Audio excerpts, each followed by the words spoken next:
2ங்கிறது காசு எங்கேருந்து வரும்? இப்ப 2ஆம் இடத்துல எந்த கிரகமுமே இல்லைன்னு வச்சுக்கோங்களேன். அப்போ பணம் வருவதற்கான வழிகளே இல்லைன்னு அர்த்தம்.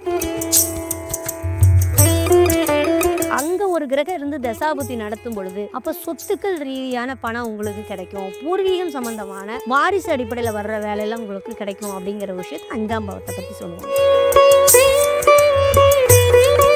நீங்க ஒரு ரூ. 10 போடுறீங்கன்னா அது ரூ. 100 அதாவது பல மடங்கு 10 மடங்கு லாபத்துல வர்ற காசு அப்படின்னா அது 11ஆம் பாவம் தான். நல்ல ஒரு தொழில் மேன்மை, ஜீவன மேன்மை இருக்கும் பொழுது காசு பணங்கிறது எவ்வளவு கடன் வாங்கினாலும் கட்டிடலாம் அப்படிங்கிறது தான் அங்க இருக்கிற கான்செப்ட்.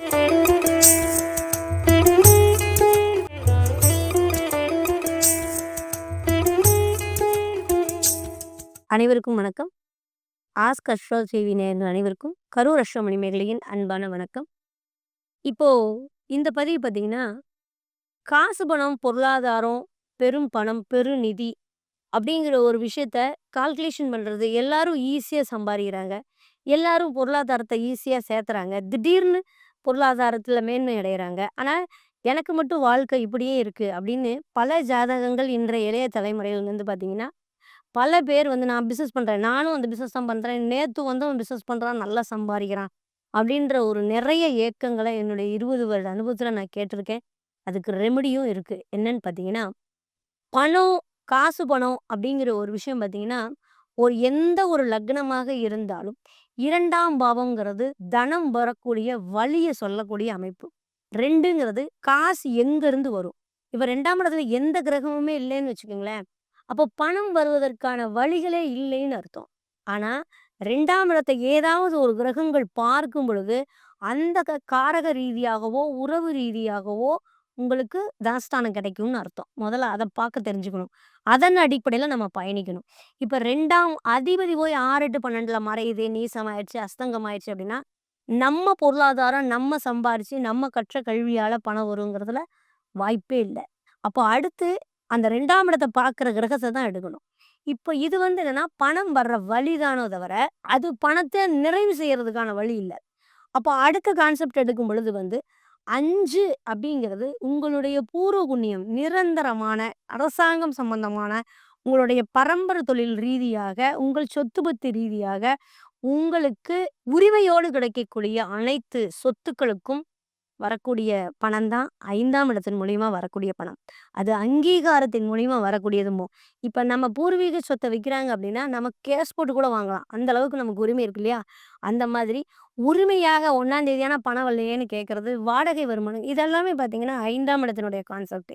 அப்போ அங்க ஒரு கிரகம் இருந்து தசாபுத்தி நடத்தும் பொழுது, அப்ப சொத்துக்கள் ரீதியான பணம் உங்களுக்கு கிடைக்கும். பூர்வீகம் சம்பந்தமான வாரிசு அடிப்படையில வர்ற வேலையெல்லாம் உங்களுக்கு கிடைக்கும் அப்படிங்கிற விஷயத்த 5ஆம் பாவத்த பத்தி சொல்லுவாங்க. இன்னொரு விஷயம் இருக்கு. 8 பணம் வர்ற வழிய சொல்லும். 8 எப்படி பணம் வர்ற வழிய சொல்லும்னா, அது வந்து ஒரு வகையில பினாமி சொத்துக்கு உண்டான ஒரு விஷயம். அதாவது ரகசியமானது அப்படிங்கிறத விட, நீங்க இப்ப இந்த இன்சூரன்ஸ் சம்மந்தமான விஷயங்கள் எடுக்குறீங்க இல்லையா? அது மட்டும் இல்ல. திடீர்னு கிடைக்கிறது. இப்ப நீங்க ஒரு தடவ லாட்டரி சீட் வாங்குவோம், விழுந்துரும். திருப்பி 30 வருஷமா லாட்டரி சீட் வாங்கிட்டே இருப்பான். ஆனா பணமே விடாது. அப்ப அது என்னன்னா, ஒரு நாள் பணத்த குடுத்துட்டு அத அவஸ்தைப்படுத்துதா, இந்த விபரீத ராஜயோகம்ங்கிறது ரியல் எஸ்டேட்லாம் வரக்கூடிய அமைப்பு. 5, 8 காம்பினேஷன்ல தான் ரியல் எஸ்டேட் வரும். அப்போ ஒரு சொத்து ரீதியான எதிர்பாராத கமிஷன் பேசிக்ல நான் ரூ. 10 தான் போட்டேன். அது இன்னைக்கு ரூ. 30க்கு விக்குது அப்படிங்கிறதெல்லாம் இந்த 8ஆம் இடத்தினுடைய காம்பினேஷன். அதாவது நம்ம உழைக்கல. நமக்கு இவ்வளோ வரும்னு தெரியாது. தெரியாம அந்த காசு நமக்கு திடீர்னு ஒரு இடத்துல பெருந்தொகையா வர்றது 8. இதுதான் வந்து பினாமியினுடைய அடிப்படையில வர்ற அமைப்பு. இதே 11 அப்படிங்கிறது, நீங்க ஒரு ரூ. 10 போடுறீங்கன்னா, அது ரூ. 100 அதாவது பல மடங்கு 10 மடங்கு லாபத்துல வர்ற காசு அப்படின்னா, அ அது 11ஆம் பாவம் தான். இது ஒரு வகையில கம்யூனிகேஷன், இன்னும் சொல்லப்போனா கமிஷன் பேசிக்ல தொட்டதெல்லாம் வெற்றி அப்படின்னு சொல்லக்கூடிய அமைப்புல ரூ. 10 தான் போட்டேன். அது இன்னைக்கு ரூ. 100 நிக்குது அப்படிங்கிறதெல்லாம் 11ஆம் பாவம் தரக்கூடிய அமைப்பு. இப்போ இந்த 2, 5, 8, 11ங்கிறது முக்கியமா பணம் வரக்கூடிய இடங்கள். ஆனா 2, 6, 10ங்கிறது 2 நமக்கு காசு வர்ற வழிய சொல்லும். நம்ம படிச்சு முடிச்சு ஒரு ஜாப்ல இருக்கிற வழிய சொல்லும். 6ங்கிறது நீங்க கஷ்டப்பட்டு வெற்றி அடைஞ்சு, நீங்க சாதிச்சு, நீங்க சேவை பண்ணி, நீங்க கடின உழைப்ப போட்டு மற்றவனுக்காக உழைத்து சம்பாதிக்கக்கூடிய பணம் அப்படிங்கிறது 6ஆம் பாவத்த சொல்லும். 10ஆம் பாவம்னு சொல்லக்கூடியது ஜீவனத்த சொல்ற விஷயம். இப்ப இந்த ஏன் நான் இப்போ 2, 5, 8, 11 சொன்னீங்க. எங்களுக்கு காசு வர்ற வழிய காமிச்சீங்க. இது என்னங்க 2, 6, 10 அப்படின்னா, 2, 6, 10 தான் உங்க பொருளாதாரத்த டிசைன் பண்ணி வச்சிருக்கும். இப்ப நீங்க 2ல எந்த கிரகமுமே இல்ல. 2ஆம் அதிபதி கெட்டுருச்சு அப்படின்னா, 6ஆம் அதிபதி நல்லா இருக்குன்னு வச்சுக்கங்களேன். அப்போ உங்களுடைய உழைப்பின் மூலியமாக உங்களுக்கு காசு வரும். உங்களுடைய தேவைய பூர்த்தி பண்ணும் அப்படிங்கிறது. அப்போ மற்றவனுக்கு நீங்க உழைக்கும்போது, மற்றவங்க உங்களுக்கு தேவைகள பூர்த்தி பண்ணுவாங்க. இப்ப நீங்க ஓனருக்கு நல்லா கைட்னஸ் பண்ணிட்டு இருந்தீங்கன்னா, ஓனர் திடீர்னு உங்க பிள்ளைக்கு கல்யாணமா? அதுக்கு ஒரு பணம் தருவாரு. உங்க பிள்ளைக்கு ஃபீஸ் கட்டணுமா? இந்தாப்பா கேட்டத நானே குடுத்துட்டு பண்ணலான்னு குடுப்பாரு. அந்த மாதிரி உங்களுடைய தேவைகள அவங்க புரிஞ்சுக்குவாங்க. அதுக்கு 6ஆம் அதிபதி நல்லா இருக்கணும். அது ஒரு கான்செப்ட். அப்ப நம்ம தேவை நேரத்துல மட்டும் தான் பணம் வரும்.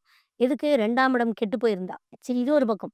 10ஆம் பாவம்ங்கிறது நம்மளுடைய ஜீவனத்தையும், கருமத்தையும் சொல்லக்கூடிய அமைப்பு. இது என்னன்னா, நம்மளுடைய தாத்தா 5ஆம் இடம்ங்க. நம்ம தாத்தனுடைய தனஸ்தானம் தான் 6. நம்ம அப்பா 9ஆம் பாவம்ங்க. 9ஆம் இடத்தினுடைய தனஸ்தானம் தான் 10. நம்ம லக்னம்ங்க. நம்ம லக்னத்திற்கு 2ஆம் பாவம் தான் நம்மளோட காசு. இப்ப நம்ம காசு, நம்ம அப்பா காசு, நம்ம தாத்தன் காசு. இது 3யும் சொல்றது 2, 6, 10.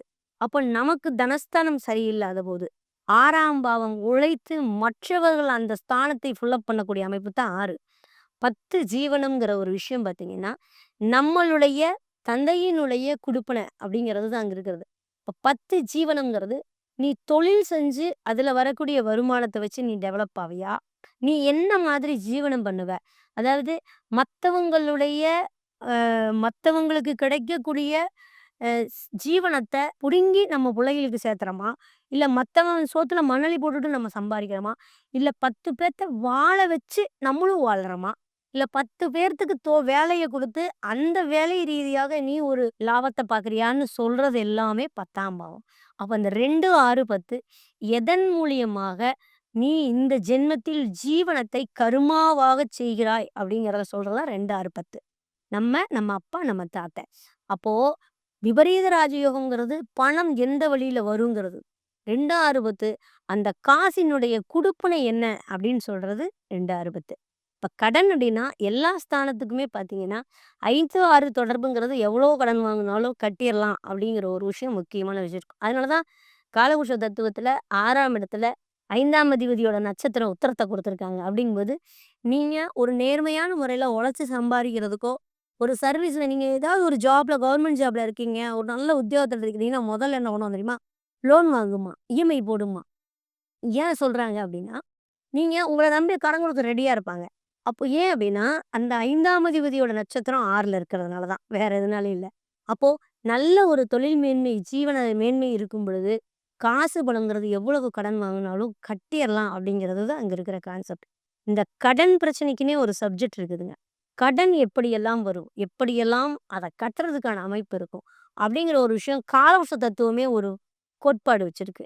இதெல்லாம் உங்க ஜாதகத்துல ஏற்படக்கூடிய சந்தேகங்கள, இந்த கடன் ரீதியான இது மாதிரி இத்தனை ப்ராப்ளங்கள் இருந்தாலும், அதன் ரீதியாக உங்களுக்கு விளக்கம் அளிக்க ரெடியா இருக்கேன். உங்களுக்கு கீழ நம்பர் போயிட்டுருக்கு. வெப்சைட்ல உங்களுடைய சுய ஜாதகத்த பார்க்கணும்னா புக் பண்ணிக்கங்க. நான் உங்கள் கரூர் அஸ்ட்ரோ மணிமேகலை. உங்களுடைய அனைத்து சந்தேகங்களுக்கும் ஜாதகம் பார்த்து தெளிவு பெறலாம். நன்றி, வணக்கம், வாழ்த்துக்கள். வாழ்க வளமுடன்.